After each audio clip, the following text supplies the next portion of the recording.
संविधानिक असणार आहे आणि सरकारला जाग आणण्यासाठी किंवा झोपलेल्या मुख्यमंत्र्यांना जाग करण्यासाठी किंवा हे जे ज्यांनी इथे लाखोंच्या साक्षीने गुलाल उधळला होता आणि मी मराठा समाजाला आरक्षण दिलं असं सांगितलं होतं आणि टिकणारे आरक्षण दिलं होतं, पण आज कुठलंही आणि त्यानंतर जे शब्द फिरवला गेला की सगळे सोयऱ्यांची अध्यादेश काढला होता, 50%च्या आतलं आरक्षण देऊ, मराठ्यांना कुठे फसवलं जाणार नाही आणि त्यामुळे त्यांनी परत नंतर एससीबीसी आरक्षण दिलं 10% आणि तेही कुठेही कोर्टात टिकेल भविष्यात असं वाटत नाही. त्यामुळे त्या आरक्षणाचं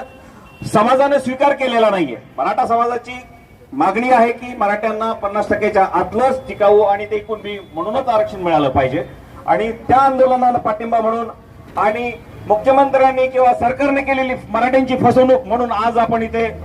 छत्रपती शिवाजी महाराज चौक वाशी नवी मुंबई जिथे लाखोच्या संख्येने मुख्यमंत्र्यांनी शब्द दिला